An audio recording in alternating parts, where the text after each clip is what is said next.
जय हिंद बच्चों। अच्छे होगे और अच्छे तरीके से आप लोग अपनी पढ़ाई कंटिन्यू कर रहे होगे।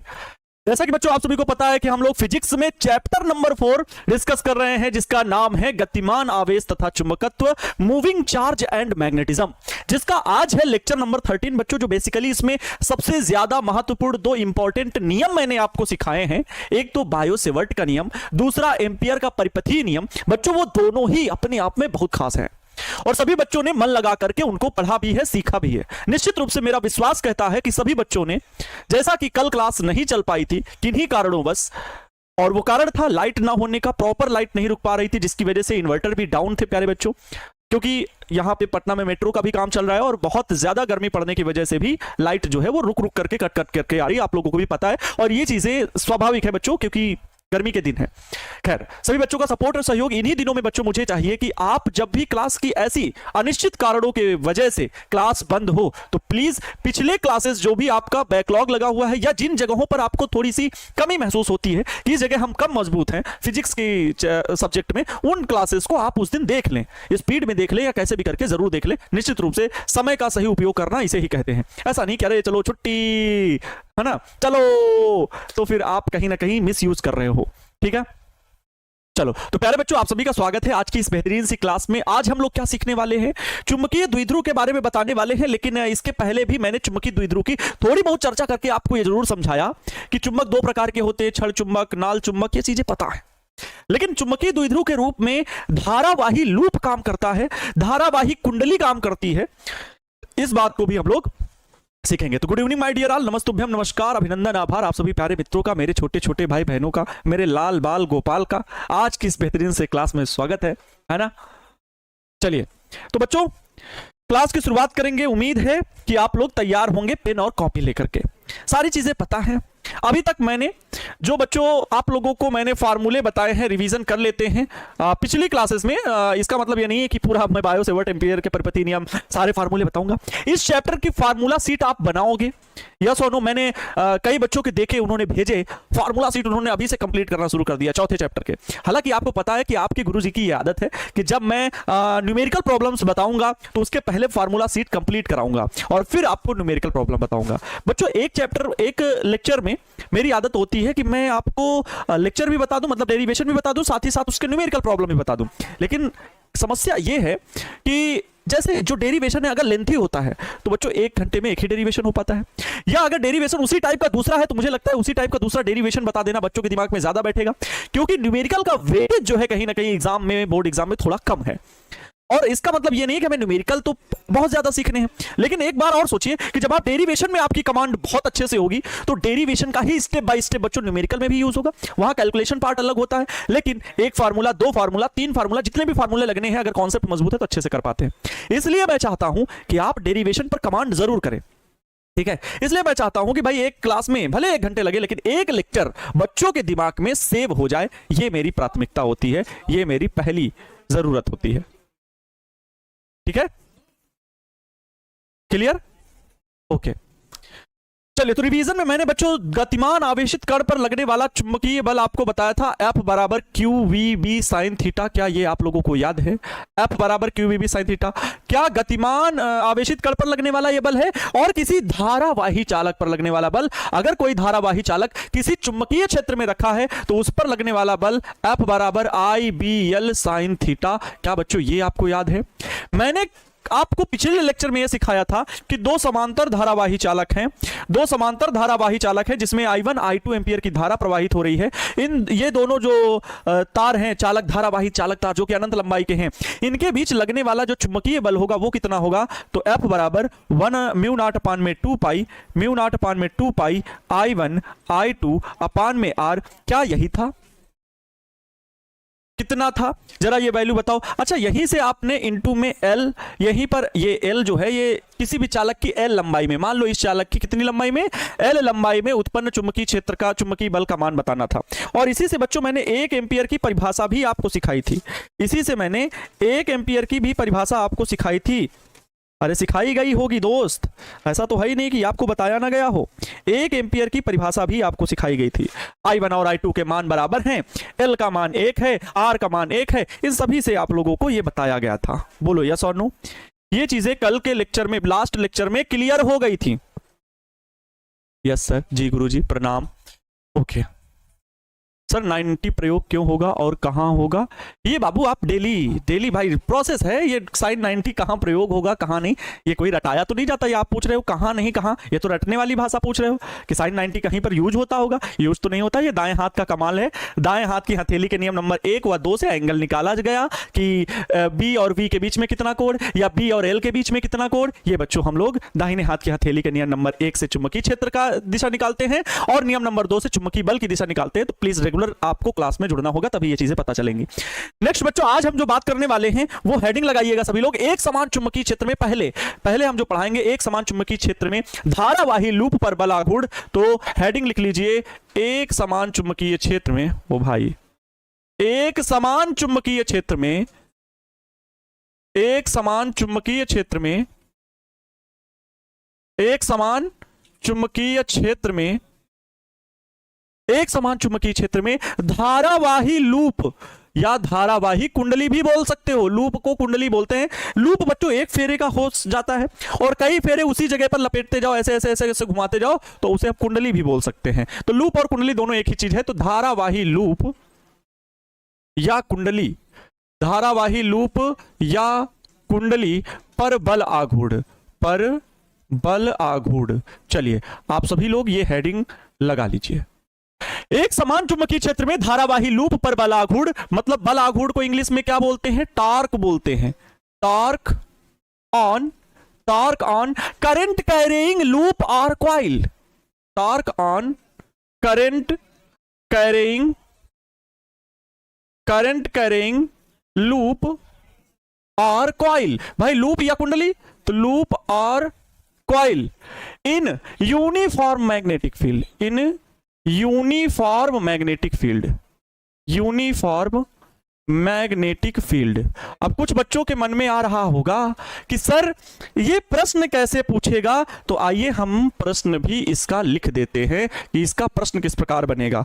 देखो अगर मैं यही सब कुछ लिखूंगा नहीं तो कैसे जानोगे। आइए मैं प्रश्न भी लिख देता हूं कि प्रश्न की भाषा क्या रहेगी। अगर इसका प्रश्न पूछा जाएगा तो यह प्रश्न 5 अंक का पूछा जाएगा, जो कि इससे ऑब्जेक्टिव भी बन सकते हैं, एक नंबर के ऑब्जेक्टिव भी बन सकते हैं। ठीक है, देखिए प्रश्न क्या हो सकता है। प्रश्न ठीक हेडिंग वाली बात पूरी लिखी रहेगी कि एक समान चुंबकीय क्षेत्र में, एक समान चुंबकीय क्षेत्र में, एक समान चुंबकीय क्षेत्र में लूप या कुंडली पर, लूप या कुंडली पर, लूप या कुंडली पर उत्पन्न बल आघूर्ण, उत्पन्न बल आघूर्ण का व्यंजक प्राप्त कीजिए। उत्पन्न बल आघूर्ण का व्यंजक प्राप्त कीजिए, व्यंजक प्राप्त कीजिए। बच्चों यही हो गया प्रश्न, जो कि आपके एग्जाम में लगभग 5 अंक का पूछा जा सकता है, लगभग 5 अंक का पूछा जा सकता है। 2 अंक का भी हो सकता है सर, 2 अंक का भी डेरिवेशन हो सकता है। नहीं, 2 अंक का पूरा डेरिवेशन नहीं होगा, आप उसमें थोड़ा सा शॉर्ट करके फार्मूला वगैरह लिख सकते हो, फिगर चाहो तो बना सकते हो।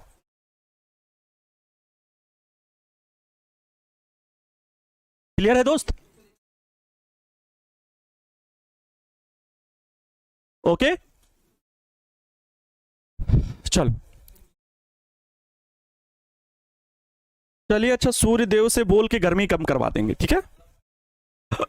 हाँ चलो, तो इसका डेरिवेशन करते हैं बाबू। एक हमने लूप अभी काट के रखा है बच्चों, ये है लूप। अभी मेरे पास कैंची तो नहीं थी, लेकिन हाथ वो काम कर सकते हैं हर तरह का। देख सकते हो बच्चों, मैंने एक कागज के प्लेट का, है ना, कागज की दफ्ती थी ये, और इसको मैंने एक लूप बनाया है आयताकार। ध्यान से सुनो बस, आज का लेक्चर फील भी करोगे पूरा। लेक्चर तो रोज ही फील करते हैं सर।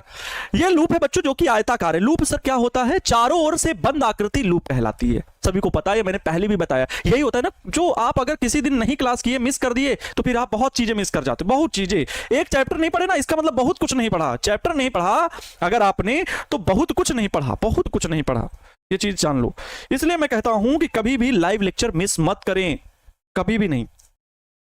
ये बच्चों ये आयताकार लूप है, चारों ओर से बंद आकृति लूप कहलाती। अब इसी में बच्चों ये एक फेरा मैं मान रहा हूं, ये है एक फेरा, इसी में और भी इसी जगह पर लपेटे हूं ऐसे, तो वो कुंडली बन जाएगी जिसमें कई फेरे होंगे। लूप अभी भी है, अभी भी कुंडली भी बोल सकते हैं, लूप भी बोल सकते हैं। तो ये बच्चों मेरे पास एक आयताकार लूप है। तो हमसे क्या कहा है कि एक समान चुंबकीय क्षेत्र में लूप या कुंडली पर उत्पन्न बल आघूर्ण बताइए। तो एक समान चुंबकीय क्षेत्र बना लेते हैं बच्चों।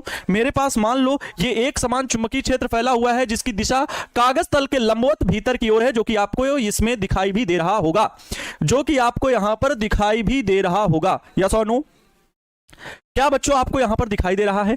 एक समान चुंबकीय क्षेत्र में कागज तल के लंबवत भीतर की ओर यहां पर मैंने चुंबकीय क्षेत्र बना दिया है। ये एक समान चुंबकीय क्षेत्र है जिसकी वैल्यू है b।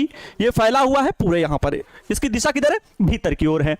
हमसे कहा इस चुंबकीय क्षेत्र में कोई लूप या कुंडली पर बल आघूर्ण बताइए कि बल आघूर्ण कैसे कार्य करता है। बल आघूर्ण पता है कि मतलब आघूर्ण का कोई यहां पर बल और आघूर्ण को तोड़ करके समझा जाए तो बच्चों 11th में ये सिखाया जाता है। बल आघूर्ण यहां का टॉपिक नहीं है, लेकिन आघूर्ण का मतलब होता है घुमाना, किसी अक्ष के अनुदिश घुमाना, उसे आघूर्ण कहते हैं। और बल कार्य कर रहा है तभी आघूर्ण उत्पन्न हो रहा है। आघूर्ण का अर्थ है घुमाना। क्या आवाज आनी चाहिए? आघूर्ण का अर्थ है घुमाना। और बल कार्य करके अगर किसी अक्ष के परितः कोई चीज घूम रही हो वहां पर बल आघूर्ण उत्पन्न होता है। जैसे दरवाजा खोलते समय दरवाजे का एक हिस्सा आप खोलते हो, एक हिस्सा जुड़ा रहता है दीवार से, और वो दीवार से जो जुड़ा हिस्सा हो गया वो अक्ष हो गया। और ये जो आप यहां पर बल लगा रहे हो, ये बल लगा रहे हो, लेकिन बच्चों वहां से यहां तक की क्या है? दूरी है। दरवाजा खोलते समय दूरी है ना, ये देखो ये यहां पर जुड़ा हुआ है दरवाजा, ये देखो दरवाजा खोलते समय चे किर किर किर किर इस तरह आवाज भी करते हैं ना दरवाजे, तो वही है। ये दरवाजा खुल रहा है बच्चों, ये यहां पर आप फोर्स लगाते हो तो आसानी से दरवाजा खुल जाता है। अगर वही यहां पर लगाओगे फोर्स तो दरवाजा नहीं खुलेगा। बल अगर यहां पर लगाओगे दरवाजा में ज्यादा ताकत लगानी पड़ेगी, इसीलिए इसे बल नाम देकर के बल आघूर्ण दिया गया, क्योंकि दूरी भी जरूरी होती है। इसीलिए बल आघूर्ण का बच्चों जो सूत्र होता है वो टाउ बराबर F इंटू आर होता है। मतलब बल तो प्रयोग हो ही रहा है लेकिन दूरी भी जरूरी है। जितनी ज्यादा अक्ष से जिसके परितः घूम रहा है दरवाजा, तो उस अक्ष से जितनी ज्यादा दूरी होगी बल की, उतना ही ये टार्क का मान अधिक होगा। इसे टार्क बोला जाता है, टाउ से रिप्रेजेंट किया जाता है। यही है बच्चों बल आघूर्ण, जिसकी चर्चा हम लोग यहां पर करने वाले हैं। हालांकि इससे पहले भी जैसे कि चैप्टर नंबर 1 में भी टाउ बराबर पीई साइन थीटा हम लोग पढ़ चुके हैं। यस और नो? क्या टाउ बराबर पीई साइन थीटा हम लोग नहीं पढ़े हैं? आप कहोगे यस सर हम लोग पढ़ चुके हैं। इतना बेसिक से बताने की जरूरत नहीं होती है, ना ही कोई बताएगा भैया। ये लूप कम खिड़की ज्यादा लग रहा है। अच्छा चलो भाई कोई दिक्कत नहीं, खिड़की ही समझ लो, है ना, खिड़की ही समझ लो। अब बच्चों बात करते हैं लूप को यहां पर रखने की। एक समान चुंबकीय क्षेत्र में मैंने ये कोई बच्चों लूप रख दिया। ये बच्चों क्या है? एक आयताकार लूप है जिसका नाम है, आयताकार जो लूप है जिसका नाम है पी क्यू आर एस। ये बच्चों पी क्यू आर एस एक लूप है जिसमें इसकी लंबाई जो है बच्चों, ये लंबाई है बी, चौड़ाई ये जो है ये है ए। ठीक है, समझ में आया? ये लूप ध्यान से सुनना, इसमें करंट फ्लो हो रही है। इसको किसी भी तार से, मतलब यहां से मान लो यहां से बैटरी लगी हुई है ना, किसी भी माध्यम से। अब वो हम यहां पर बैटरी से धारा प्रवाहित करते हुए ये नहीं दिखा रहे कि कहां से धारा दी गई, बस ये जान लो धारावाही लूप है। कहां गया ये धारावाही लूप? अच्छा, एक समान चुंबकीय क्षेत्र में लूप पर यहां धारावाही लूप भी लिख सकते हो, यहां धारावाही लूप भी लिख सकते हो, लिख लेना कोई दिक्कत नहीं। तो धारावाही लूप, तो बच्चों इसमें क्या है? आई एम्पियर की धारा आपको प्रवाहित करनी पड़ेगी। मैं मान ले रहा हूं आई एम्पियर की धारा प्रवाहित हो रही है। कैसी भी धारा मान सकते हो, किसी भी दिशा में प्रवाहित कर सकते हो। ये आई एम्पियर की धारा प्रवाहित हो रही है। क्लियर बच्चों? किसी भी डायरेक्शन में मान सकते हो। अब इतनी बात लिखनी पड़ेगी और फिर इसमें हम लोग गणना करेंगे कि बल आघूर्ण कार्य करेगा कि नहीं करेगा। ठीक है, सबसे पहले ये चित्र की पूरी बात आप लिख भी सकते हो, फिर आगे समझा कि पहले अभी चित्र की भाषा लिख दें और बाद में समझाएं। चित्र की भाषा लिख दे पहले। आओ चित्र की बात को पूरी लिख देते हैं, जो मैंने यहां पर माना है कि एक समान चुंबकीय क्षेत्र कहीं पर फैला हुआ है और यहीं पर हम लोग बच्चों गणना कर रहे हैं, है ना। तो माना एक समान चुंबकीय क्षेत्र, लिख देते हैं जो चित्र वाली लैंग्वेज है। माना एक समान चुंबकीय क्षेत्र, एक समान चुंबकीय क्षेत्र भी, माना एक समान चुंबकीय क्षेत्र बच्चों कितना है? कैपिटल बी, वेक्टर बी, कागज तल के लंबवत भीतर की ओर है। कागज तल के लंबवत भीतर की ओर है। कागज तल के लंबवत भीतर की ओर है, भीतर की ओर है, जिसमें एक लूप और है, जिसमें एक धारावाही लूप धारावाही लूप, धारावाही शब्द मत भूलो, ज्यादा अच्छा है। धारावाही लूप जिसका नाम है PQRS, धारावाही लूप PQRS, धारावाही लूप PQRS चुंबकीय क्षेत्र की दिशा से, या हाँ, जिसमें एक धारावाही लूप PQRS लंबवत रखा गया है। बहुत बढ़िया सर, लंबवत मतलब बच्चों चुंबकीय क्षेत्र की दिशा से लंबवत है लूप, लंबवत रखा गया है, लंबवत रखा गया है। धारावाही लूप कैसे रखा गया है? लंबवत रखा गया है, ठीक है, जिसमें एक धारावाही लूप PQRS लंबवत रखा गया है। लूप में PQ बराबर RS है बच्चों, क्योंकि लंबाई जो है सामने सामने की लंबाई बराबर होती है आयत में, तो PQ बराबर RS बराबर कितनी लंबाई मान रहे हैं? A, तथा QR बराबर PS, जिसकी वैल्यू हमने मानी है B है। बताओ, यही चीज मानी ना, वही बात मैंने लिख दी कि लूप में PQ बराबर RS बराबर A, लंबाई मानो चौड़ाई मानो, कोई दिक्कत नहीं है, और तथा QR बराबर PS बराबर B है। इतनी बात मैंने अभी लिखी। बच्चों लंबवत का मतलब क्या हुआ? कुछ बच्चे यहां पर कहेंगे तो ये बाबू जैसे चुंबकीय क्षेत्र की तरह फील करो, आप लोग भी फील करो, क्लास में बैठे हो मान लो मेरे सामने, है ना, हर एक चीज को फील करना है। हर हर महादेव, ठीक है, समझ में आ रहा है बात क्या? हाँ भाई, वो एक चीज तो है, जिंदगी में कब क्या कुछ हो जाए कुछ भरोसा नहीं है ना सर। आजकल घटनाएं बढ़ती जा रही हैं, महाकुंभ में भगदड़ मच जाता है, कभी ट्रेन एक्सीडेंट, कभी ये बच्चों खबरें जो है ना, वास्तव में हर इंसान मतलब जब चीज़ों को सोचता है उसे लगता है कि कल हमारा दिन का बेहतर होना चाहिए। हम लोग अपने दिन प्रतिदिन कार्यों में उलझे हुए हैं बच्चों। थोड़े से 1 मिनट का टाइम लेना चाहूँगा कि हमें ये सोचना चाहिए कि हम जिस भी अवस्था में हैं, जिस तरह से हैं, और जब भी पूरा दिन जब निकले ना, तो भगवान का शुक्रिया अदा करो, उस सकारात्मक ऊर्जा का शुक्रिया अदा करो जिसने आपको सही सलामत रखा है। आपके पास रोग नहीं है, आप गलत विचारों से दूर हो, आप सही सलामत हो। प्रकृति इतना बच्चों बदल रही है कि पूछिए मत। 6 कारण बताए गए। अभी कल जो विमान हादसा हुआ 12 बजे दोपहर में, 1:30-2 बजे के आसपास, अहमदाबाद से ब्रिटेन की ओर जा रही थी ट्रेन, एयर इंडिया की जो फ्लाइट थी, और उसमें जो कारण 6 कारण बताए गए ना, जिसमें सबसे प्रमुख कारण तो मुझे वही लगता है जो कि थ्रस्ट ना मिल पाना। फिजिक्स के बच्चों 11th का टॉपिक है, यहां पर देखना थोड़ा सा मेरी जानकारी आपको जो आप तक पहुंचे तो, ठीक है बच्चों। 11th में ये चीज सिखाई जाती है, बर्नौली थ्योरम। बर्नौली थ्योरम सिखाई जाती है, rho GH rho plus half rho V square plus half मतलब रो दाब ऊर्जा, गतिज ऊर्जा और स्थितिज ऊर्जा का योग बच्चों जो होता है वो कांस्टेंट होता है। ये बर्नौली थ्योरम है, 11th में सिखाई जाती है। और बच्चों क्लाइमेट इतना चेंज हो रहा है कि पूछिए मत, दिन ब दिन गर्मी बढ़ती जा रही है।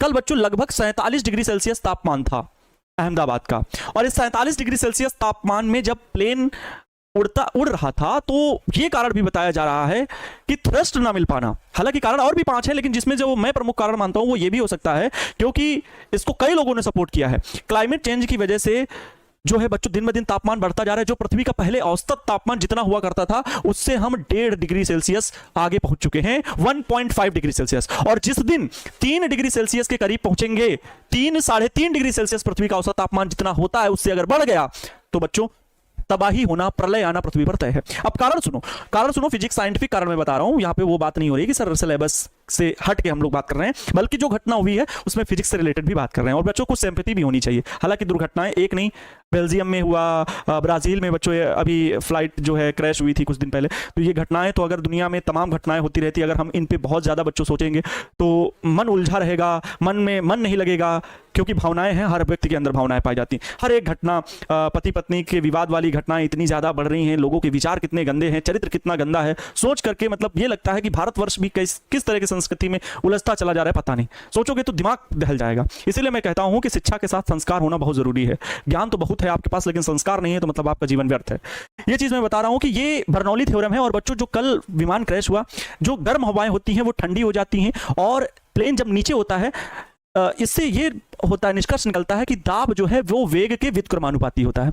अगर बच्चों दाब कम होगा तो वेग अधिक करना पड़ेगा, और जो गर्म गैसें होती हैं वो दाब कम डालती हैं।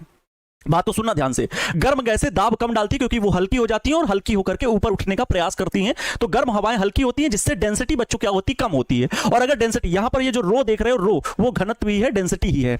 तो अगर ये घनत्व रो जो होता है अगर ये कम होगा बच्चों, अगर ये कम होगा तो वेग आपको बढ़ाना पड़ेगा। और जो रनवे था वो डेली की तरह पायलट ने उतना ही रनवे यूज किया जितना उसे करना चाहिए। उसे क्या पता था कि आज की हवाएं बहुत ज्यादा गर्म हैं, उसने भी उतना ही बच्चों रनवे रनअप लिया जितना लेना चाहिए था और उसके बाद उसने टेक ऑफ कर दिया। और जब टेक ऑफ किया तो फिर उसे उतना थ्रस्ट नहीं मिल पाया जितना कि थ्रस्ट हवा में उड़ने के लिए चाहिए था। और वो थ्रस्ट, वो दाब उस पर आरोपित नहीं हुआ। वो प्लेन बच्चों जब ऊपर टेक ऑफ करता है तो वो फ्लाई जो होती है ना, पंख जो होते हैं उनमें एक पगड़ी खुल जाती है जिससे कि हवा का वेग ऊपर से बहुत तेजी से निकलता है, तभी प्लेन टेक ऑफ करता है। वेग बढ़ेगा, हवा का वेग बढ़ेगा, दाब घटेगा। जब नीचे वाला दाब घटता है तो ऊपर की ओर प्लेन उठा देता है। सिंपल सी टेक्नोलॉजी है, 11th में मैंने बहुत अच्छे से बच्चों को सिखा रखा है। तो ये बच्चों वेग जो है बढ़ जाना चाहिए था, दाब घट जाना चाहिए। दाब घटे, अगर घट गया है तो वेग बढ़ाना चाहिए था क्योंकि हवाओं का दाब, जो गर्म गैसें थी उनका दाब कम था, वेग बढ़ाना चाहिए था। और वेग ज्यादा दूरी तक रनअप न लेकर के रनवे में उतनी रनअप ली उसने जितने की डेली लेता था और उसके बाद टेक ऑफ कर दिया। जब टेक ऑफ किया तो उतना थ्रस्ट नहीं मिल पाया, इसीलिए एयरपोर्ट की बाउंड्री के बाद ही, बाउंड्री के कुछ ही दूरी बाद 501 किलोमीटर के बाद ही वो लगभग 800 फीट पर ही था। 800 फीट पर ऊंचाई पर जा पाया, उसके बाद डाउन आने लगा। और पायलट ने बहुत सारी कोशिश की क्योंकि बहुत ज्यादा बिल्डिंगें थी, पूरे इंजन चालू कर दिए, जो दूसरा इंजन भी था उसको भी चालू कर दिया। तो कुछ देर फिर हवा में आगे बढ़ा लेकिन फिर आगे नहीं जा पाया और फिर आगे नीचे लैंड हो गया। इमरजेंसी लैंडिंग उसे करानी ही पड़ी क्योंकि वो आगे ज्यादा दूर तक जा नहीं सकता था। अब बात ये आती है कि सर आग कैसे लगी, क्योंकि पेट्रोल उस पे भरा हुआ था, फ्यूल, और उसे जाना था कहां तक, ब्रिटेन तक। और बच्चों ब्रिटेन तक जाने के लिए बहुत ज्यादा मात्रा में पेट्रोल की आवश्यकता होती है क्योंकि ब्रिटेन काफी दूरी थी। तो उसे इतनी दूरी तय करने के लिए उसमें पेट्रोल बहुत ज्यादा मात्रा में भरा हुआ था। तो जो पीछे का टैंक था पेट्रोल का वो पूरा फुलफिल था। जब प्लेन गिरा है बच्चों तो जो मेडिकल कॉलेज था उसके हॉस्टल पर गिरा, डाइनिंग एरिया में। तो आगे का मुक्त जो था वो तो निकल गया कुछ टकरा करके, लेकिन पीछे वाला जो था वो पूरा का पूरा बिल्डिंग में जाके धंस गया, कह लो टकरा गया, जिसकी वजह से एक बड़ा ब्लास्ट हुआ। फ्यूल था और ये घर्षण की वजह से, फ्रिक्शन की वजह से, दाब पड़ने की वजह से, आपको पता है पेट्रोल इंजन में एयर की जरूरत नहीं होती है। पेट्रोल इंजन की जो गाड़ियां होती है वो आवाज कम करती हैं। उसका रीजन ये है उसमें एयर बाहर से वो ज्यादा मात्रा में नहीं लेते, नॉर्मल सी हवा उन्हें चाहिए। और वो नॉर्मल सी हवा, एयर जो होती है ना, उसको बहुत कम एयर की दाब की केवल जलाने के लिए जरूरत है। पेट्रोल को, फ्यूल को जलाने के लिए जरूरत होती है पेट्रोल इंजन में। तो जैसे ही पेट्रोल जलता है, एयर आई और इंजेक्ट हुआ, इंजेक्टर स्पार्क प्लग लगे होते हैं, ब्लास्ट होता है। तो बाइक में जो पिस्टन होता है लगातार ब्लास्ट होते रहते हैं और छोटी सी बूंद पेट्रोल की आती है, ब्लास्ट होते रहते हैं और हमारी गाड़ी चलती रहती है। डीजल इंजन में ढेर सारी एयर की जरूरत होती है क्योंकि डीजल को जलाने के लिए वायु की अधिक मात्रा की आवश्यकता होगी और प्रेशर ज्यादा बनाना पड़ता है, इसलिए डीजल इंजन ज्यादा आवाज करते हैं। लेकिन पेट्रोल में ऐसा नहीं होता है। तो पेट्रोल बहुत जल्दी आग पकड़ता है, डीजल से जल्दी आग पकड़ता है। तो पेट्रोल बच्चों इसीलिए क्या, ज्यादा दाब पड़ा और वो फिर ब्लास्ट हो गया। एयर फ्रिक्शन की वजह से मॉलिक्यूल आपस में टकराए पेट्रोल के और बड़ा ब्लास्ट हुआ। और उसके बाद बच्चों हम लोगों ने लगभग 80 से ज्यादा सिविलियन की जान गंवाई। हम अपने देश की बात कर रहे हैं, मेडिकल कॉलेज में आसपास के मौजूद लोग वो 80 से ज्यादा लोग, और प्लस बच्चों 240 से अधिक लोग जो प्लेन में सवार थे उनकी जान हम लोगों ने गंवाई, जिसमें से 1-2 आदमी बचे हैं। एक बिल्कुल सेफ हैं लेकिन एक की पहचान अभी नहीं हो पाई है। 2 लोग बिल्कुल सेफ हैं और एक लोग जो बचे हैं, विश्वास नाम है उनका, मालदीव के रहने वाले हैं। और वो जो बचे हैं उन्होंने बहुत समझदारी दिखाई और इमरजेंसी गेट के पास ही बैठे हुए थे, सीट नंबर 11A, जिससे वो बाहर निकल पाए इमरजेंसी गेट। और इमरजेंसी गेट के पास जब बैठता है इंसान तो वहाँ की जो क्रू मेंबर होती हैं, एयर हॉस्टेस होती हैं, वो जरूर बताती हैं, सिखाती हैं कि जब आप इस गेट पे बैठे हो, जब भी कोई दिक्कत होगी तो आप ये बटन दबाएंगे या इस इमरजेंसी गेट ऐसे ओपन होगा। हमेशा बैठते समय बताया ही जाता है क्योंकि जो जिम्मेदार होना पड़ता है वहाँ पर 11A नंबर सीट पर बैठे व्यक्ति को जिम्मेदार होना पड़ता है कि जब भी इस गेट खोले तो सबको भी निकालने की कोशिश करे। लेकिन सब लोग दहशत में थे और उसने गेट खोला और उस समय वो निकल गया, लेकिन और लोग मतलब दहशत में थे कि अभी तो प्लेन गिरने ही, मतलब गिरा है और आगे रगड़ हो रही है, मतलब कह सकते हैं कि एकदम 10 सेकंड के भीतर ये सब काम करना था। तो उसने तुरंत गेट खोला और जब प्लेन टकरा गया तो वो बाहर निकल आया। तो आग जब ब्लास्ट हुआ उसी में वो झुलसा, बाकी वो बच गया था सेफ। ठीक है, समझ गए?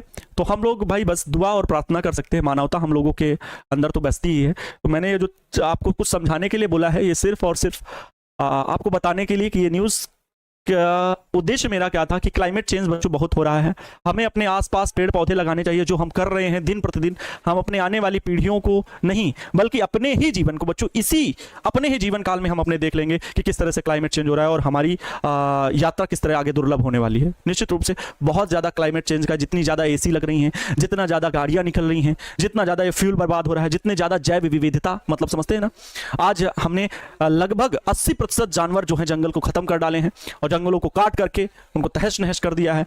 हम मांस खाना पसंद करते हैं, हम मतलब कुविचारों में जाना पसंद करते हैं, दुर्व्यसन करना पसंद करते हैं। तो हमारी ये जो दुनिया है कैसे चलेगी? सब होता जाएगा और किसको किसको हम समझा सकते हैं? हमारे सामने जो बच्चे देख रहे होंगे, इनमें से कुछ बच्चे समझदार होंगे और कुछ बच्चे हमारे इन्हीं बातों को इग्नोर करके कुछ आगे बढ़ जाएंगे, और शायद वही बच्चे, कुछ बच्चे इनमें से गलत दिशाओं में भटक जाएं। लेकिन एक एक बच्चा अगर साथ दे गया तो शायद, मैंने इतनी छोटी संख्या ही मानूं दुनिया के दृष्टिकोण से, लेकिन वो संख्या कम से कम अपने विचारों को तो सही कर पाई, शिक्षा के साथ अपने अंदर संस्कारों को तो डाल पाई कि हमें अपने जन्मदिन पर एक पेड़ लगाना है, बारिश का मौसम आ रहा है, 10-20 पेड़ ले आए, कैसे भी कहीं से, नहीं पैसे कोई दिक्कत नहीं, लेकर के आए, आसपास होते हैं, निकलते हैं, नए नए बीज के पौधे निकलते हैं, है ना, बारिश में उनको ले आए, लगाए, सड़क के किनारे लगा दिए, पास के गाँव में कोई ग्राउंड खाली देखे वहाँ पर 2-4 पेड़ लगा दिए, बारिश होती रहती है, होंगे नहीं डेली पानी दे जाने पाते हो आप लोग, कोई बात नहीं, लेकिन बारिश में शायद कोई पेड़ तैयार हो जाए, तैयार हो गया तो वो वृक्ष नहीं, ईश्वर आपका नाम लेगा, ईश्वर आपको दुआ करेगा, ईश्वर आपको कुछ आगे बढ़ाने में मदद करेगा, आपकी नेकी को देखेगा। तो बच्चों ये चीजें होनी चाहिए, आदतें हम अपनी तरफ से जो प्रयास कर सकते हैं करना चाहिए, बाकी तो ईश्वर के हाथ में है। ये समझ में आ गया कि कल जो हुआ हादसा उसमें फिजिक्स का रोल क्या था, फिजिक्स क्या कह रही है, फिजिक्स मतलब कॉन्सेप्ट क्या बन सकता था, वो ये था बच्चों कि दाब कम था। और दाब किस लिए कम था? सिंपल सा है, अगर कोई पूछे कि भाई फिजिक्स का नॉलेज रखते हो तो इसमें फिजिक्स की वजह से कौन सा रूल अप्लाई हुआ है, तो कह दो बर्नौली की थ्योरम अप्लाई होती है टेक ऑफ के लिए, प्लेन को उड़ने के लिए। तो वो जो दाब होता है वो अधिक होना चाहिए, दाब अधिक होना चाहिए तो वेग थोड़ा कम भी रहेगा तो प्लेन उड़ जाएगा, लेकिन अगर दाब कम है तो वेग अधिक रखना पड़ेगा। और गर्म हवाओं की वजह से कल जो था वो दाब कम था, क्योंकि 47 डिग्री सेल्सियस टेम्परेचर था, तो दाब गर्म हवाओं का कम था, इसलिए उसे वेग प्लेन का और बढ़ा देना चाहिए था। लेकिन बढ़ाए कैसे, जब रनवे की लंबाई ही उतनी है तो वो बढ़ाए कैसे? तो इसलिए उसने उतनी लंबाई, मतलब उतनी रनवे नहीं की जिससे उसका वेग ज्यादा नहीं बढ़ पाया, इसलिए एयरपोर्ट से बस कुछ ही दूरी पर जाकर के प्लेन क्रैश हो गया। बात समझ गई?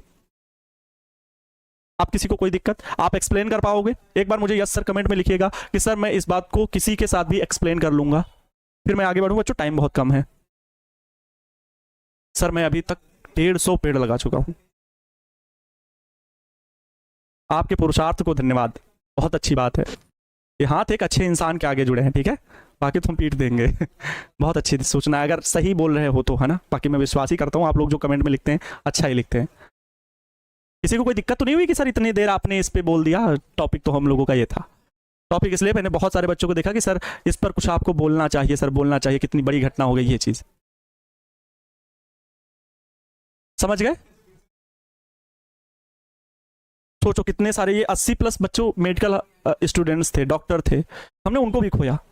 सिंपैथी होनी चाहिए बच्चों, मानवता हमारे शरीर में बसती है और वो होनी चाहिए। सिंपैथी, किसी के प्रति सहानुभूति, तो भले वो दूर के हैं, हमारा कोई रिश्ता नहीं है, लेकिन हाँ ये भी है कि उन चीज़ों को अगर लेके बैठ जाओगे कि अरे ये हो गया वो हो गया, तो आप फिर गलत भी कर रहे हो, क्योंकि आपको आगे की भी चीज़ें देखनी है। ऐसा थोड़ी है कि आप केवल उन्हीं को लेकर के। सिंपैथी एक अलग चीज़ हो गई, काम एक आपका अलग चीज़ हो गई, आप हट करके भी फिर आगे बढ़ जाएंगे, ठीक है।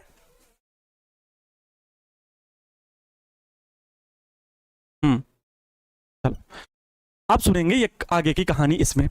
तो बच्चों हम लोग लूप पर कार्यरत बलाघूर्ण निकाल रहे हैं, कोई दिक्कत नहीं है, आसानी से समझेंगे। ये कोई धारावाही लूप है जिसमें आई एम्पियर की धारा प्रवाहित हो रही है। अभी इसमें नहीं लिखा ना, तो हम इसमें लिखेंगे कि लूप में आई एम्पियर की धारा प्रवाहित हो रही है। लूप में आई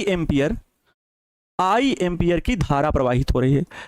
लूप में आई एम्पियर की धारा प्रवाहित हो रही है। बच्चों जितने लोग हमसे जुड़ करके प्रवाहित हो रही है, बहुत सारे बच्चे हैं जो 2 साल से जुड़ करके पढ़ाई कर रहे हैं, बड़ा भाई मानते, गुरु मानते, दोस्त मानते, कुछ भी, ठीक है, लेकिन अभी तक वो इतनी बात जरूर सीख गए होंगे कि लैंग्वेज की कैसे लिखना है, रटना नहीं है, बस ये देखना है जो जो काम मैंने किया है वो यहां लिखना होता है। थोड़ा सा क्रमबद्ध तरीका अगर अपनाए तो ज्यादा अच्छा लगता है। जैसे मैं यहां पर शायद लिख देता और अच्छा बना सकता था कि माना एक समान चुंबकीय क्षेत्र बी में कागज तल के लंबवत भीतर की ओर, माना एक समान चुंबकीय क्षेत्र बी कागज तल के लंबवत भीतर की ओर है, जिसमें एक धारावाही लूप PQRS, धारावाही लूप एक PQRS लंबवत रखा गया है, यहीं पर लिख देता, आगे रखा गया है, इसी जगह पे लिखता लूप में आई एम्पेयर की धारा प्रवाहित हो रही है, तब नीचे लिखता कि लूप में पी क्यू बराबर आर एस, तो बहुत अच्छा और हो जाता। तो वही चीज है, आप क्रमबद्ध तरीका कोई भी अच्छे से चुन सकते हो। अब बच्चों यहां पर क्या बल कार्य कर रहा है, एक चीज सुनो, ये धारावाही लूप है, चुंबकीय क्षेत्र किधर है, भीतर की ओर, चुंबकीय क्षेत्र इसके भीतर की ओर, ये उंगलियां देखो भीतर की ओर जा रही हैं, ठीक है ये उंगलियां किधर जा रही है, भीतर की ओर। तो बच्चों ये लंबवत लूप रखा हुआ है। समांतर लूप पता क्या होगा, ये लूप का जो तल है बच्चों, ये तल जैसे टीवी जैसा नहीं देख रही है, ये बच्चों लूप का तल है। अगर ये ऐसे हो जाए, ऐसे, तो बच्चों चुंबकीय क्षेत्र भी इधर, चुंबकीय क्षेत्र भी इधर, और इसके तल जो है ना, स्पर्श रेखा इस पर खींचो, चुंबकीय बल रेखाएं सोचो, चुंबकीय क्षेत्र इस पर स्पर्श करते हुए ऐसे जा रहा होगा, तो बच्चों इस तल को समांतर कहा जाएगा। लेकिन वही चुंबकीय क्षेत्र बल रेखाएं इधर आई हैं, चुंबकीय बल रेखाएं इधर आई हैं, और ये ऐसे है, तो इसका तल क्या हुआ, चुंबकीय क्षेत्र के लंबवत हुआ। तो अगर चुंबकीय क्षेत्र के लंबवत होगा बच्चों, चुंबकीय क्षेत्र के लंबवत होगा, तो इस पे लगने वाले सभी बल कैसे होंगे, जरा बताओ मुझे, सभी बल कैसे कार्य करेंगे, ध्यान से देखना, बहुत ध्यान देना बच्चों। अगर मैं PQ भुजा पर लगने वाला बल देखो, चुंबकीय बल, तो धारा की दिशा में अंगूठा, दाहिने हाथ का नियम, दाहिने हाथ के अंगूठे वाला नियम, दाहिने हाथ के हथेली का नियम नंबर 2, भुजा की दिशा में बच्चों, भुजा में प्रवाहित धारा की दिशा में अंगूठा, चुंबकीय क्षेत्र भीतर की ओर है, ठीक है, चुंबकीय क्षेत्र भीतर की ओर, ये देखो ये हाथ मेरा, चुंबकीय क्षेत्र भीतर की ओर, उंगलियां सब भीतर की ओर। अब बताओ इस भुजा में अंगूठा ऊपर की ओर है क्योंकि धारा देखो ऊपर की ओर। अब बताओ इस भुजा में बल की दिशा किधर है बच्चों, हथेली के धक्का देने की दिशा, तो हथेली की धक्का देने की दिशा इधर है, हथेली की धक्का देने की दिशा इधर है, तो चुंबकीय बल की दिशा किधर होगी, इस डायरेक्शन में होगी। चुंबकीय बल की दिशा बच्चों किस तरफ होगी, इस डायरेक्शन में होगी। ये बच्चों चुंबकीय बल की दिशा होगी, जिसकी वैल्यू है कह सकते हो, इसका मान कितना होगा, F बराबर में F1 बराबर कह लो, ठीक है, F1 बराबर I बच्चों वैद्युत धारा, B चुंबकीय क्षेत्र है IB, और भुजा का नाम है A, भुजा की लंबाई है A, तो IBA। इसी प्रकार बच्चों इसमें आ जाओ, बी वाली भुजा में, QR भुजा में, चुंबकीय क्षेत्र भीतर की ओर, ठीक है, धारा की दिशा में अंगूठा है, अब बल किधर कार्य कर रहा है, ऊपर की ओर, ये बच्चों ऊपर की ओर चुंबकीय बल कार्य करेगा। इसका मान क्या हो जाएगा, F1 मान लियो इसको बच्चों, अच्छा हाँ ठीक है, F1 बराबर ये वाले भुजा में पहले निकाल लेते हैं, ठीक है, ये वाली भुजा में बता देते हैं आपको, अंगूठा धारा की दिशा में, ठीक है, चुंबकीय क्षेत्र भीतर की ओर, ठीक है, अंगूठा देखो धारा की दिशा में, इस वाले आरएस भुजा में, अब हथेली किस ओर दे रही धक्का, इस दिशा में, तो हथेली की धक्का देने की दिशा ये हो गई, चुंबकीय क्षेत्र की दिशा, हथेली की धक्का देने की दिशा, ये बल का मान क्या होगा, इसका भुजा भी बच्चों ए ही है, क्योंकि ये भी भुजा क्या होगी, ए ही होगी, और यहां पर मान F2 मान लो, F2 बराबर होगा IBA। अच्छा इसमें क्या होगा, F3 मान लो, F3 बराबर होगा I कैपिटल बी चुंबकीय क्षेत्र, और भुजा का मान है स्मॉल बी, तो IBB capital B small B. वही चीज बच्चों यहां पर भी होगा, चुंबकीय बल की दिशा पक्का लंबवत बाहर की ओर होगी, इसका मान होगा F4 मान लो, इसका मान बच्चों कितना मानोगे, F4 मानोगे, और F4 बराबर जो होगा IB चुंबकीय क्षेत्र, और इसकी लंबाई क्या होगी, जो ऊपर की लंबाई वही आयत में आमने सामने की भुजा बराबर होती है। बच्चों यहां पर सभी बल F1 बराबर F2 है, F3 बराबर F4 है, मतलब आप जैसे कहीं पर खड़े हो तो आपको कोई आगे से जितना धक्का दे रहा है उतना ही पीछे से धक्का दे रहा है, धक्का नहीं दे रहा है। अच्छा बाहर की ओर खींच रहा है तो बाहर की ओर खींचने वाला बता देते हैं, आपको कोई इधर से जितना खींच रहा है उधर से आपको भी इतना खींच रहा है, इधर से भी कोई टी शर्ट पकड़ के इतना खींच रहा है मुझे, और पीछे से भी टी शर्ट पकड़ के मुझे उधर खींच रहा है, मतलब चारों ओर से बराबर, इधर जितना बल उधर इतना बल, ये दोनों बराबर आपस में, फिर इधर से जितना बल लगाया जा रहा है पीछे से भी उतना बल लगाया जा रहा है, ये दोनों बल आपस में बराबर। तो क्या बताओ मैं कहीं पर घूमूंगा, मतलब मैं किसी की ओर झुक सकता हूं, आप कहोगे नहीं सर, क्योंकि चित्र में जब लंबवत रखा हुआ है ना, चित्र से हम ये बात कहेंगे, चित्र से जब बच्चों लूप कैसा रखा हुआ है, लंबवत रखा हुआ है, ठीक है, चुंबकीय क्षेत्र के लंबवत रखा हुआ है, चित्र से धारावाही लूप, धारावाही लूप, लूप चुंबकीय क्षेत्र के लंबवत है, चित्र से धारावाही लूप चुंबकीय क्षेत्र के लंबवत है, चुंबकीय क्षेत्र के लंबवत है, क्या है बच्चों, चुंबकीय क्षेत्र के लंबवत है। तो यहां पर हमने देखा क्या, F1 बराबर F2, F1 बराबर F2, जिसकी वैल्यू क्या थी, F1 बराबर F2 की बच्चों वैल्यू क्या थी, IBA बराबर में क्या था, IBA, तथा F2 बराबर F3 बराबर F4, F3 बराबर F4, जिनकी वैल्यू थी IBB। ये परिमाण में बराबर, ये परिमाण में बराबर परंतु दिशा में विपरीत है, ये परिमाण में समान परंतु दिशा में बच्चों क्या है, विपरीत है, परंतु दिशा में विपरीत हैं, बताओ है कि नहीं, परंतु दिशा में बच्चों क्या है, विपरीत हैं, देख लो परिमाण में बराबर है, आई बी ए, लेकिन ये इधर खींच रहा है, ये इधर खींच रहा है, तो दिशा में विपरीत है, परिमाण में समान है, परिमाण में समान परंतु दिशा में विपरीत है। अतः इन पर कोई भी बल आघूर्ण कार्य नहीं करेगा। अतः लूप पर कोई बल आघूर्ण कार्य नहीं करेगा, कोई बल आघूर्ण कार्य नहीं करेगा, कोई बल आघूर्ण कार्य नहीं करेगा। ऐसी स्थिति में बच्चों पता क्या होगा बच्चों, कोई बल आघूर्ण कार्य नहीं करेगा, क्योंकि यहां पर बच्चों F net is equal to है 0 और टाउ नेट मतलब बल आघूर्ण भी टोटल क्या है, 0 है। ऐसी स्थिति में बल आघूर्ण भी शून्य है और बल भी शून्य है, पूरा total force F net total value जो है वो 0 है। एफ नेट का मतलब समझ रहे हो ना, F1 minus F2 plus F3 और माइनस F4। भाई एक F3 की वैल्यू जो है वो F4 की वैल्यू समान है, लेकिन दिशा में विपरीत है, तो एक माइनस का रखोगे, F1 minus F2 plus F3 minus F4, सबकी वैल्यू टोटल मिला के क्या आएगी, 0 आएगी। टाउ भी बच्चों क्या आ गया, 0 आ गया। लेकिन यहीं पर अगर हम लूप को थीटा कोण घुमा दें, ठीक है, प्रैक्टिकल करके दिखाएं, कैसा प्रैक्टिकल करके दिखाएं। अगर बच्चों लूप को हम थीटा कोण क्या कर दें, घुमा दें। अब देखो, अब आने वाला है ट्विस्ट। अगर इसी लूप को मैं थीटा कोण घुमा दूं, ऐसे इसी चुंबकीय क्षेत्र में रखे लूप को थीटा कोण घुमा रहा हूं, देखो फील करना यहां से यहां कैमरे के सामने ऐसे ऐसे फील करना, ऐसे घुमा दिया, इतना घुमा दिया। अब बच्चों मैं लूप को जो है घुमा रहा हूं। पहले जो हमारा लूप था बच्चों, पहले जो हमारा लूप था वो इस प्रकार से था। ध्यान से देखना दोस्त, तुम्हारा ध्यान भटक रहा है और तुम्हारा ध्यान हम भटकने नहीं देंगे, नहीं जान लेना, कुटाई कर देंगे तुम लोग की, हाँ समझ लो ना, ठीक है।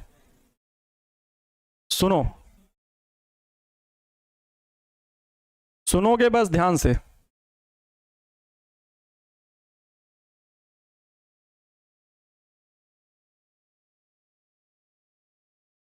ये देखो, ये लूप पहले था, ये बच्चों P था, ये Q था, ये R था, ये S था, है ना। ये लूप पहले था, ये ऐसे था, लेकिन हमने इसको ऐसे घुमा दिया। फील करो, तुम्हारे पास लूप है, कोई कागज का पन्ना है, ठीक है, ऐसे पकड़ो, ऐसे पकड़े हुए हैं, इसको बच्चों यहां पर पकड़ के ऐसे घुमा दे रहे, घुमा दिए, इतना घुमा दिए बस। अब ऐसे हो गया, थोड़ा सा तिरछा हो गया, मतलब बच्चों जो है ना, ये जो लूप है ये कुछ घूम गया, ऐसे थोड़ा सा मैंने घुमा दिया है, थोड़ा सा मैंने क्या कर दिया है, घुमा दिया है।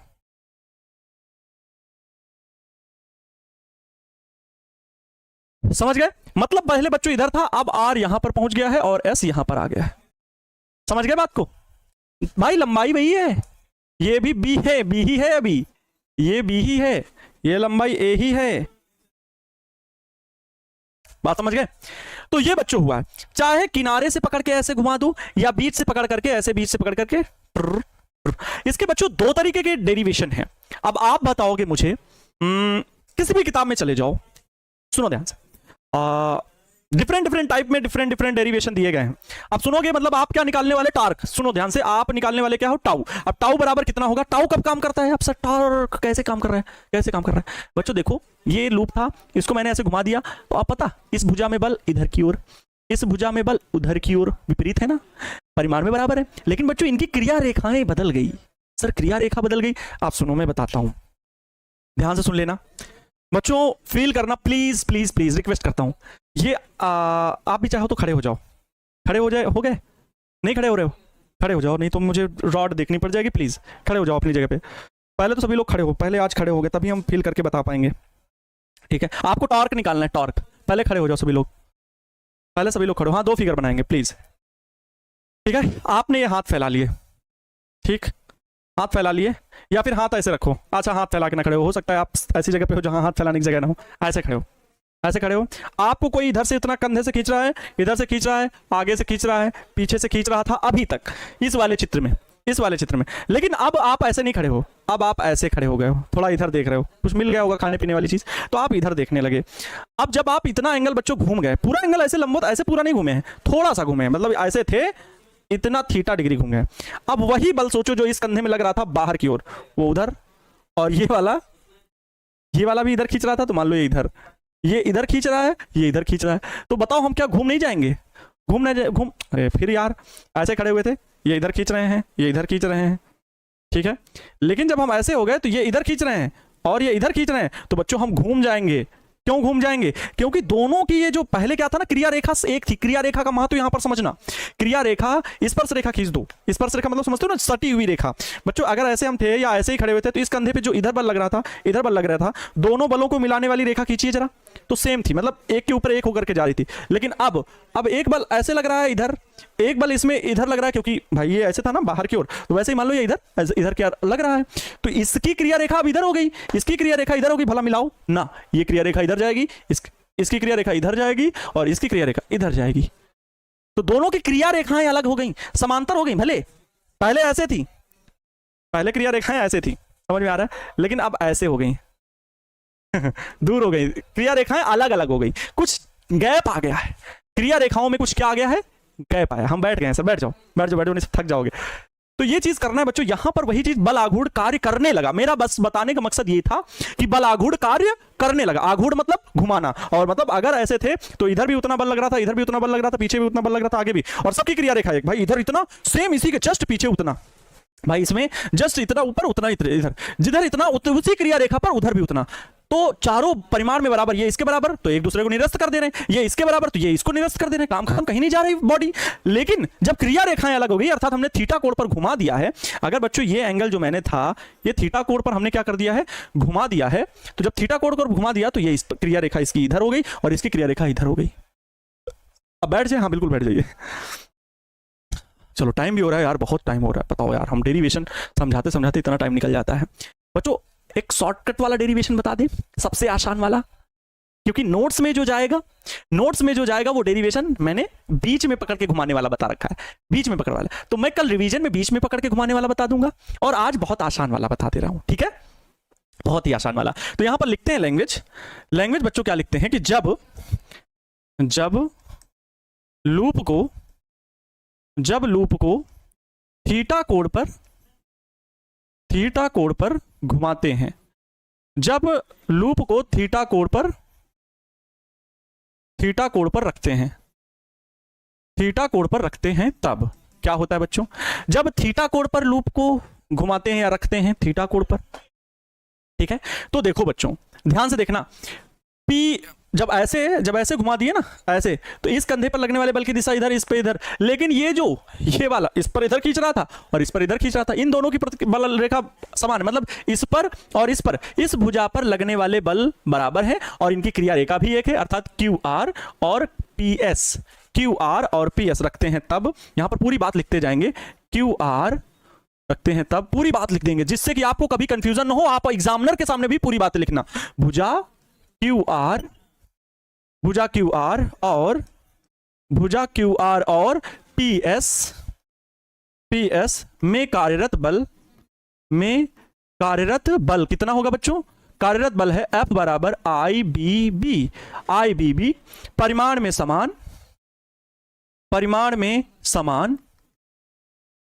समान व क्रिया रेखा परिमाण में समान, दिशा में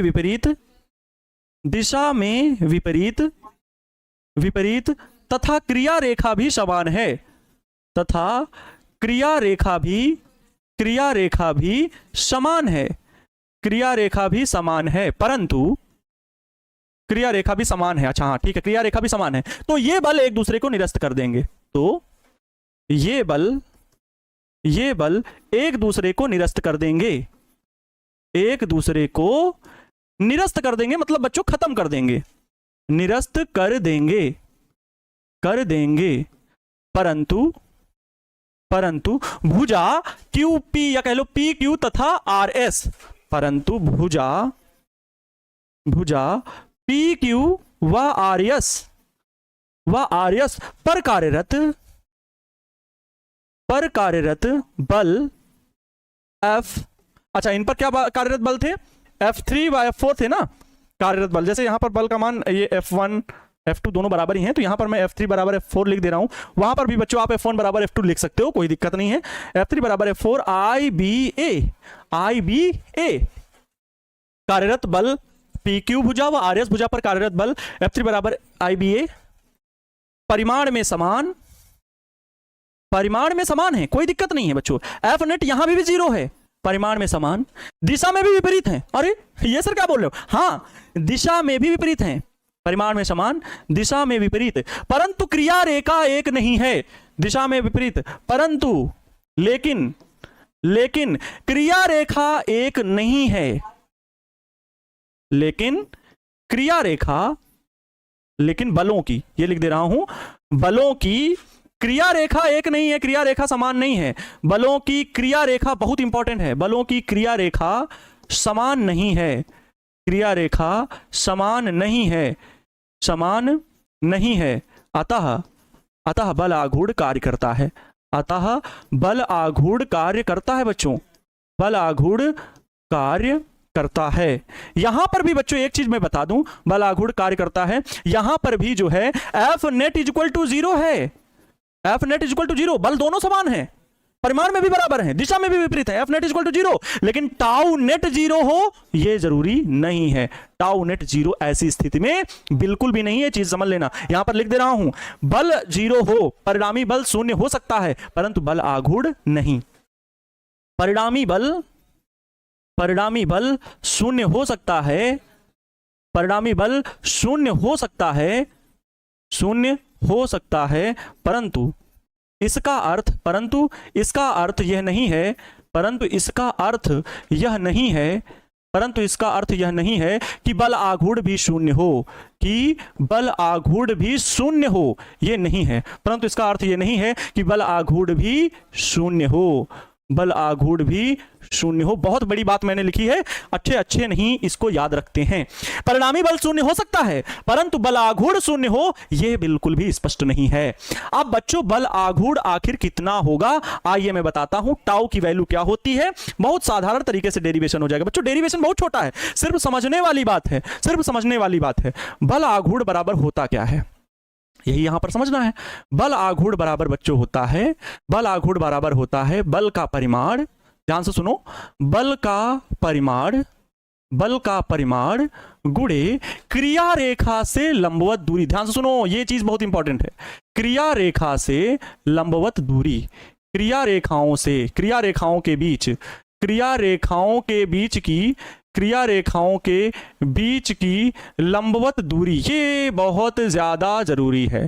क्रिया रेखाओं के बीच की लंबवत दूरी, एक बल का परिमाण, कितने बल का परिमाण, एक बल का परिमाण, ध्यान से सुनोगे, यहां पर बच्चों एक बल का परिमाण लिखना है। क्या, एक बल का परिमाण, दो बल है ना, लेकिन एक ही बल का परिमाण लिखना है। एक बल का परिमाण गुणे क्रिया रेखाओं के बीच की लंबवत दूरी। तो क्रिया रेखाएं सर क्या होंगी, मैं समझा नहीं सर। बच्चों इस पर जो है फोर्स, इस पर फोर्स इस डायरेक्शन में है, ठीक है, और इस पर फोर्स, ध्यान से सुनो, इस पर फोर्स जो है वो इस डायरेक्शन में है कि नहीं। इस भुजा पर बल बाहर की ओर, उस भुजा पर बल बाहर की ओर, इन दोनों के बीच की बच्चों हमको क्या निकालनी है, लंबवत दूरी। ध्यान से सुनो, मैं इसको अच्छे समझा रहा हूं।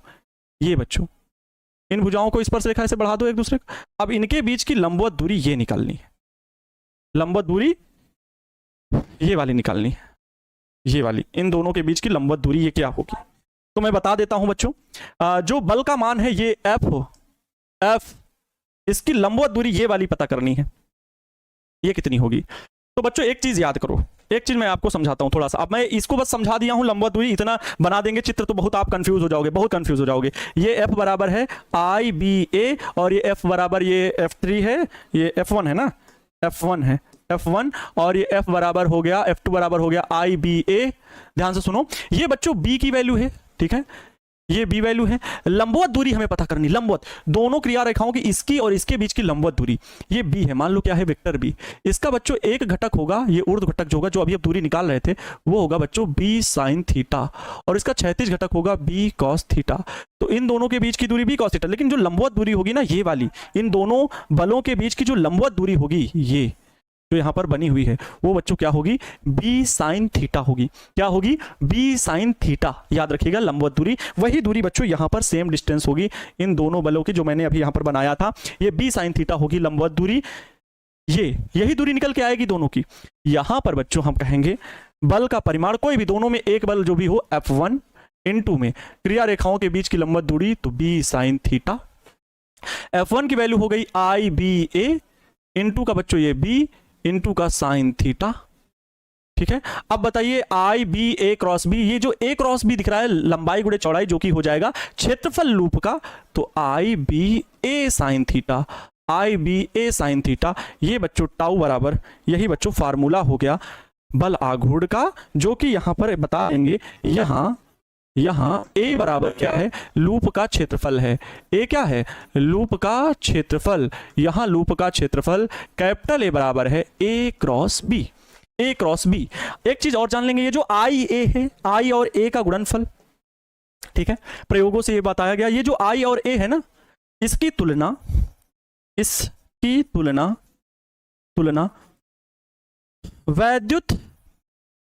वैद्युत द्विध्रुव पर कार्यरत, वैद्युत द्विध्रुव पर कार्यरत बल आघूर्ण, वैद्युत द्विध्रुव पर कार्यरत बल आघूर्ण टाउ बराबर पी ई साइन थीटा से करने पर, जहां पी क्या है बच्चों, द्विध्रुव आघूर्ण है ना, वैद्युत द्विध्रुव आघूर्ण करने पर, जहां P बराबर Q इंटू 2L चुंबकीय द्विध्रुव आघूर्ण है, चुंबकीय कह रहे हैं, वैद्युत द्विध्रुव आघूर्ण है, वैद्युत द्विध्रुव आघूर्ण है, वैद्युत द्विध्रुव आघूर्ण है। उसी प्रकार आप सुनेंगे ध्यान से, उसी प्रकार टाउ बराबर आई ए बी साइन थीटा में आई इंटू ए चुंबकीय द्विध्रुव आघूर्ण है, चुंबकीय द्विध्रुव आघूर्ण है, जिसे m से प्रदर्शित करते हैं, m से प्रकट करते हैं। अतः टाउ बराबर हो जाएगा M B sine theta, tau बराबर हो जाएगा एम बी साइन थीटा। ये जो आई ए साइन थीटा था, इसमें आई इंटू ए को बच्चों एम कहा जाएगा। यहां पे हम लिख दे रहे हैं कि चुंबकीय द्विध्रुव आघूर्ण एम बराबर, चुंबकीय द्विध्रुव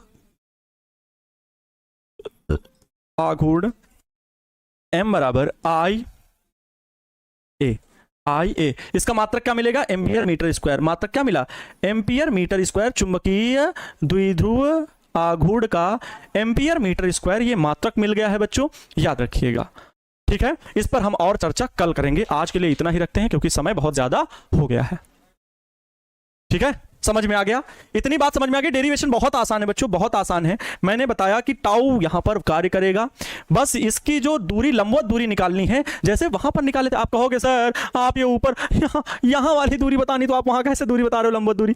तो बच्चों जरूरी यहीं पर बताओ, यहां से मान लो, यहां से ये वाली दूरी मान लो भाई, ये कोण बन रहा है ना, ये बी लेंथ है ना, ये वाली बी साइन थीटा, ये वाली बी साइन थीटा, और यही बच्चों लंबवत दूरी होगी दोनों बलों की, दोनों बलों के बीच की यही लंबवत दूरी आएगी, बी साइन थीटा। वो ऊपर भले हम बताए हैं, थीटा यहाँ भी बता सकते हो, ये भी, ये बच्चों क्या होगी, बी यहाँ से लंबवत खींचोगे, ये बी साइन थीटा आएगी। जब निकालोगे तो यहाँ पर मैं चित्र को फील कराने के लिए बोला था, समझ गए होगे, क्लियर? कल और बता देंगे एक बार, बीच से पकड़ के घुमाने वाला, थोड़ा सा रिवीजन में, तो कल देख लेना। ठीक है, आज के उसमें लेकिन 2 टार्क हो जाएंगे, फिर आधे आधे खंड में, बीच से सेपरेट होकर के, टूट करके 2-2 हो जाएंगे। आज के लिए इतना ही बच्चों, मिलते हैं कल की क्लास में। खुश रहें, मस्त रहें, मन लगा करके पढ़ाई करते रहें। Wish you all the best, thank you so much. माँ तेरे पसीने की हर एक बूंद को मैं मोती सा चमकाऊंगा, तू सपने बड़े देखना, उसे पूरा करके मैं दिखाऊंगा। थैंक यू सो मच बच्चों, जय हिंद, वंदे मातरम।